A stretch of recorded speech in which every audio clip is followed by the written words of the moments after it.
dad kale guryo ay iska leeyihiin markaad doonayso inaad soo gasho ayaa sunno ah inaad idan weydiisato marka hore haddii lagu maqli waayo mar labaad ku celin Abu Musa al-Ash'ari waxa uu idan weydiistay Sayyidina Umar ayuu idan weydiistay oo yiri ma soo galaa idan weydiisigu inuu yahay 3 goor oo markaad doonayso guri adigu markaa milkul ghayr ah oo dad kale guryo ay iska leeyihiin markaad doonayso inaad soo gasho 3 goor ayaa sunno ah inaad idan weydiisato marka hore haddii lagu maqli waayo mar labaad ku celin mar labaad haddii lagu maqli waayo mar saddexaad ayaad ku celin saddexda goor haddii lagu jawaabi waayana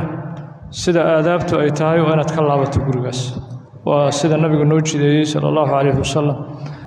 Abu Musa al-Ash'ari waxa uu idan weydiistay ala Umar Sayyidina Umar ayuu idan weydiistay oo yiri ma soo galaa Abu Musa al-Ash'ari wuxuu kamid ahaa dadkii dawladii Sayyidina Umar markaas uu magacaabay inuu dhulkan Kuufa oo markaas madax uu ka noqdo Abu Musa al-Ash'ari markaas uu Kuufa joogay oo xukumi jiray marka waxa looga soo dacwooday Sayyidina Umar in xafiiskiisa marka uu joogo Abu Musa al-Ash'ari dadka u dacwoonaya iyo dadka doonaya inuusan si fiican ugu jawaabin oo ka soo daaho oo muddo dadku albaabka ay ka laabtaan marka arintii xoogaa asaguna ku baraarujinayay si xigmad ku jirto ayuu ugu baraarujinayay Sayyid Umar wuxuu yiri Abu Musa al-Ash'ari assalaamu alaykum adkhulu soo gala marka hore salaamtu hormari waana sida sunnada ah oo guriga markaas istiidaanka waxa ka horeeya salaamta ka horeysa salaamta marka salaamtid aalubeedka markaas aad istiidaanka weydiisan Umar wuxuu yiri waaxidow hal mar uu idan weydiistay markaas isagu raba inuu wax dareensiyo ilaa isaga ba xafiiskiisa dhowr goor dadku intii u yimaadaan ay iska laaban jireen in badan oo kamida isagoo markaas uu jawaabin Abu Musa al-Ash'ari thumma sakata Abu Musa al-Ash'ari saa'atan hada saacada waxa laga jeedaa midan hadda aanu naqaano laga jeeday waa qadran min az-zaman qadar un zamanka kamida oo aamusna Abu Musa al-Ash'ari thumma qala markaas mar labaad yiri assalaamu alaykum adkhulu faqala Umar thintan والله قالوا إذا ويديست ثم سكت ساعة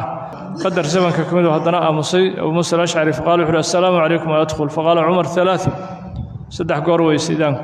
أو موسى الأشعري مركز دبوا سقلبت سيدنا عمر رنكي الباب جوجها والباب كجوجو حكوير حسمه يا موسى الأشعري قالوا بوابك رجع والله بتي أبو موسى الأشعري قالوا يكن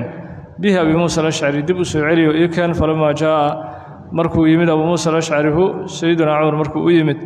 قال وحوير سيدنا عمر كان أتسمى سمحويا قال وحوير أنا السنة أن راعي سنة النبي صلى الله عليه وسلم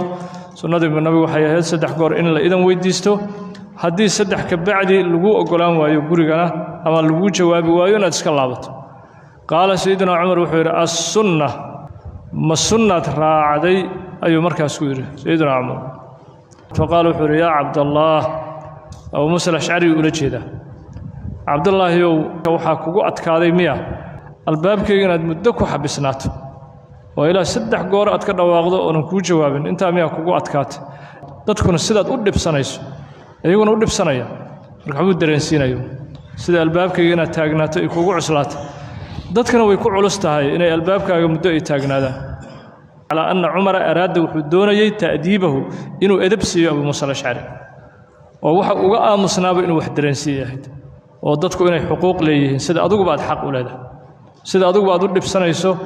in albaabka aad taagnaato inta laga aamusnaado dadkuna waa ku dhibsanayaan markay albaabkaaga yimaadaan Abu Musa al-Ash'ari dadka u jawaabo